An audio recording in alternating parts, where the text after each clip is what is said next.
Oke, kita sampai di akhir pembahasan ya. Eh, Oleh karena itu, pemerintah dan organisasi terkait itu melakukan upaya untuk menjaga kualitas dari produk-produk yang kita produksi atau orang-orang para pengusaha produksi supaya konsumen terjamin kesehatannya, tidak mengalami reaksi yang tidak baik atau tercemar atau keracunan. Oke, salah satunya teman-teman bisa lihat di kalau ini itu cemaran obat tradisional dan memang obat tradisional itu sangat rawan akan cemaran. Oleh karena itu kita lebih fokus ke obat tradisional. Walaupun obat konvensional itu kayak CPUB, teman-teman belum dapat ya.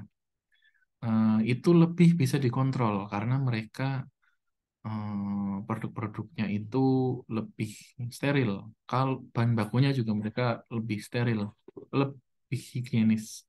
Nah, kalau yang obat tradisional itu nggak jelas gitu, bisa dari petani yang nakal atau yang belum kering, dia disimpan di gudang rumahnya, kemudian berhari-hari baru dijual.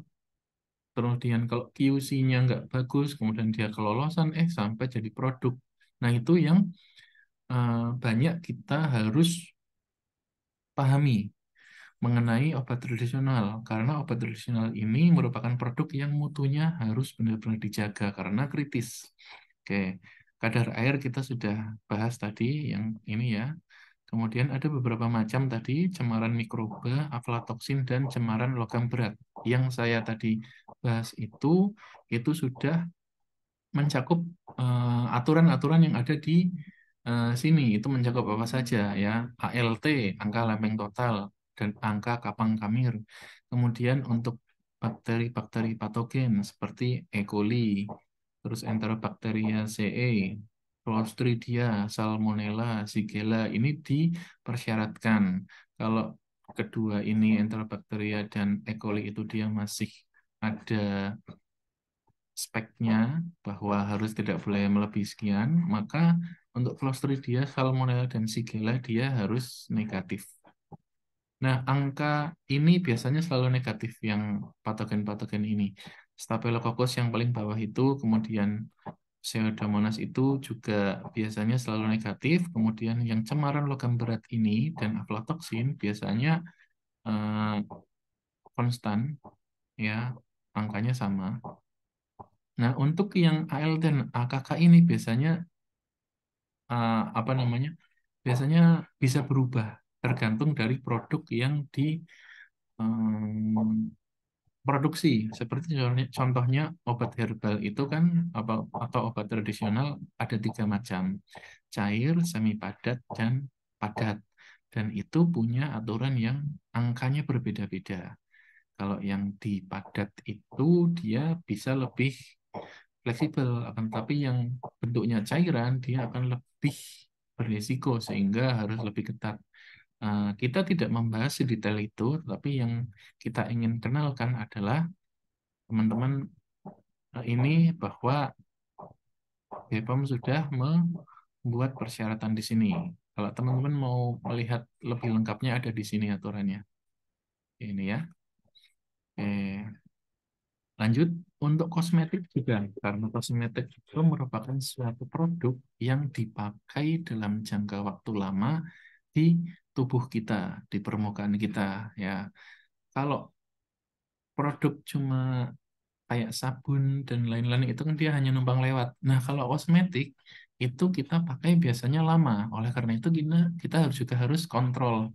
Dan pengontrolan itu sama ya, di sini ada angka lempeng total, angka kapang kamir, kemudian untuk bakterinya lebih sedikit ya, bakteri patogennya ada Candida albicans, ada Staphylococcus aureus, dan Pseudomonas aeruginosa.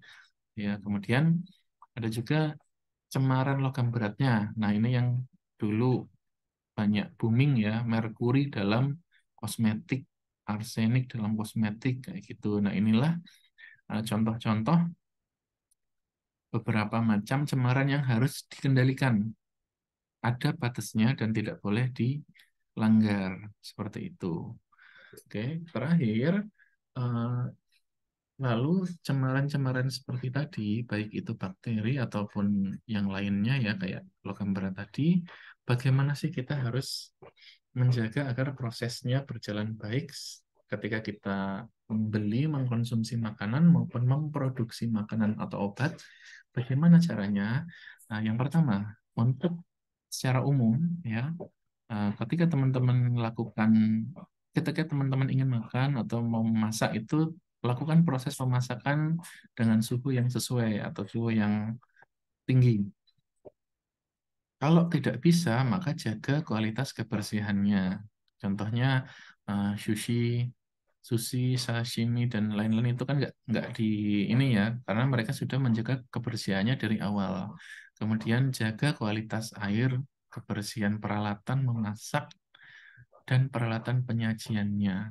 Kemudian jaga kebersihan diri teman-teman juga, termasuk pakaian dan aksesoris.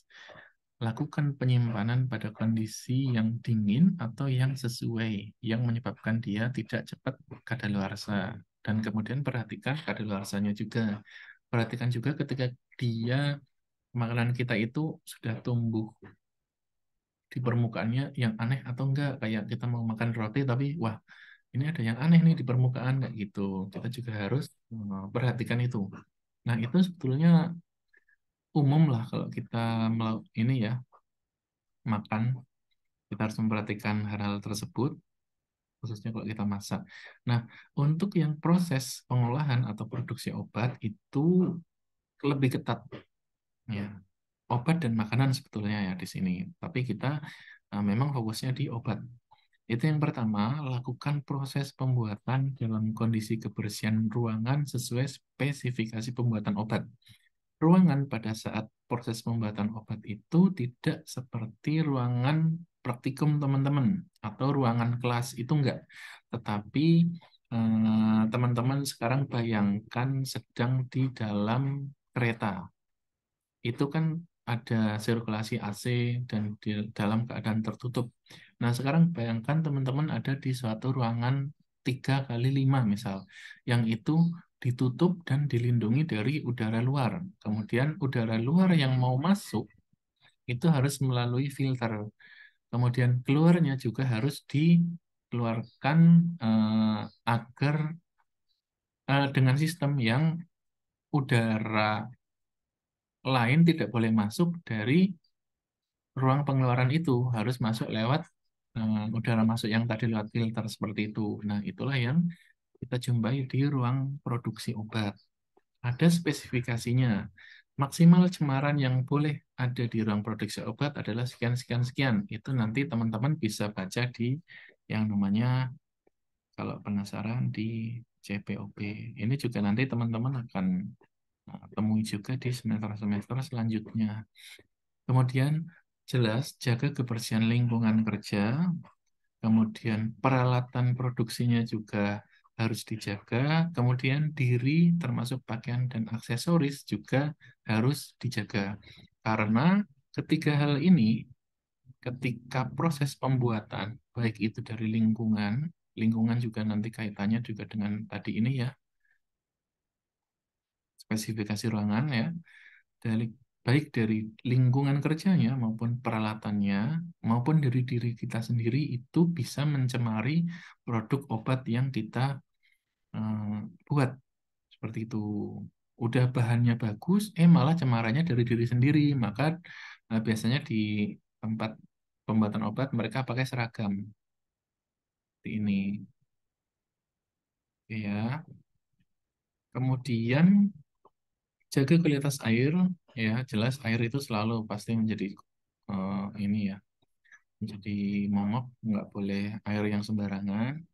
Kemudian lakukan penyimpanan pada kondisi sesuai. Sesuai itu ya sesuai sesuai lah, mau suhunya maupun dia disimpan nggak boleh di tempat yang jorok atau yang berdebu dan sebagainya. Itu lakukan penyimpanan yang baik. Perhatikan kadaluarsa khususnya pada produk bahan awal atau bahan baku itu juga sangat berpengaruh.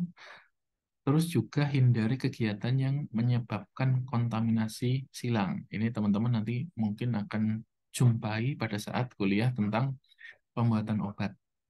Tuh, contoh amoniasi silang tuh kayak gini. Misalkan kalau di dapur ya, teman-teman sekarang punya bahan baku ikan, ikan mentah dan kentang goreng. Oke, ketika teman-teman menggunakan satu minyak yang sama untuk menggoreng keduanya, proses yang teman-teman lakukan itu akan mempengaruhi kontaminasi yang terjadi.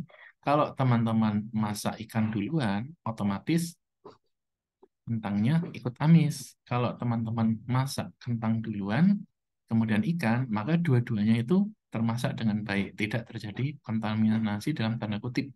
Akan tetapi pada proses di industri harus dipisah. Minyak untuk kentangnya sendiri, minyak untuk ikannya sendiri.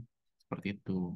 Kalau mau dipakai dalam satu wajan, maka bersihkan dulu dari yang sebelumnya, kemudian gunakan bahan yang baru. Oke, mungkin seperti itu gambarannya. Oke, sekian. Terima kasih atas perhatiannya. Assalamualaikum warahmatullahi wabarakatuh.